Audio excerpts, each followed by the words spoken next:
আমার রেডি হয়ে গেছে আজকে ঝুড়ো ছানা রেসিপি, বুঝলে তো?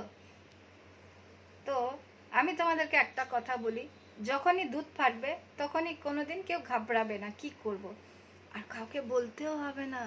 যে দেখে নাও বন্ধুরা, এটা হচ্ছে ছানা। আজকে সকাল সকাল দুধটা বসিয়েছিলাম, বসানোর সাথে সাথে দুধটা ফেটে গেল। তখনই আমি ভাবলাম যে ভালোই হলো দুধটা ফেটে যাওয়াতে। আজকে এই ছানাটা দিয়ে আমি একদম সিম্পল একটা রান্না করব, আর ওই রান্নাটা আমাদের সবার খুব ভালো লাগে। তো আমি ভাবলাম যে তোমাদের সঙ্গে শেয়ার করি।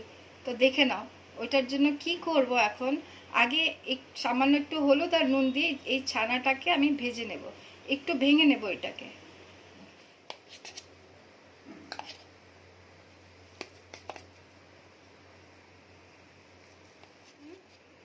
হলুদ আর নুন এটাতে আমি দিয়ে দিলাম।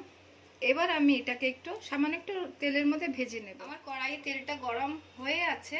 এবার আমি আস্তে করে এটা ঢেলে এটাকে হালকা একটু ভাজা ভাজা করে নেব।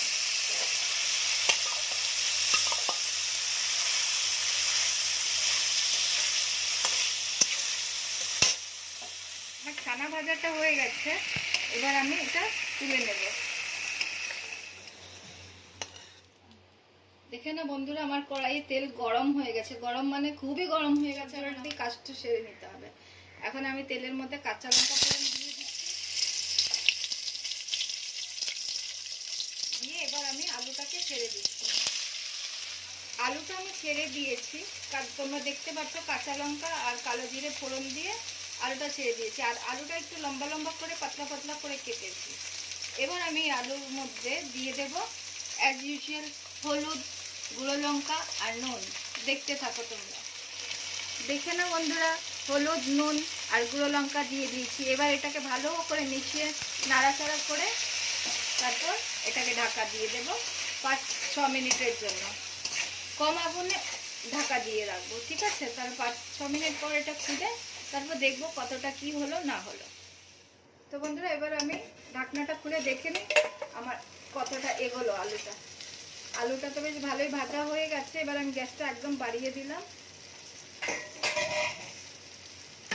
এবার আমি আলুর মধ্যে দিয়ে দেব টমেটো আর কাঁচা লঙ্কা দিয়ে একটু নাড়াচাড়া করবো। আমি এটাতে একটু সর্ষে বাটা দিয়ে দেবো।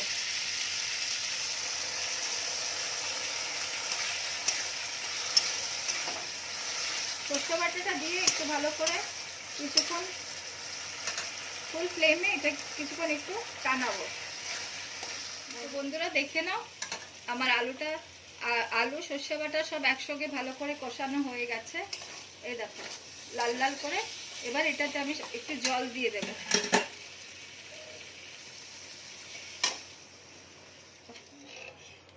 এই দেখো বন্ধুরা, আমি জল দিয়ে দিয়েছি।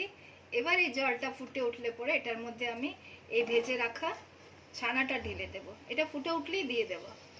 দেখো তোমরা। তো বন্ধুরা দেখো, আমার এটা জল দেওয়ার পর এটা ফুটে উঠেছে। এবার আমি আস্তে আস্তে করে পনিরগুলো ঢেলে দেবো। আস্তে করে দেবো,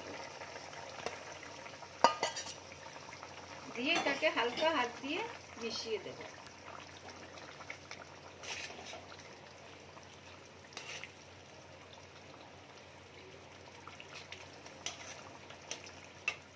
তো এবার আমি এটাতে সামান্য একটু ধনেপাতা দিয়ে দিচ্ছি। দিয়ে একটু হালকা হাতে একটু নাড়াচাড়া করে এটা নামিয়ে দেব। তো বন্ধুরা দেখে নাও, আমার রেডি হয়ে গেছে আজকে ঝুড়ো ছানা রেসিপি, বুঝলে তো?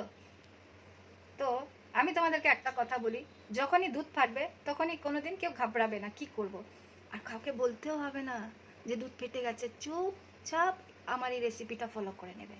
দুর্দান্ত একটা রেসিপি, সবাই খাবে।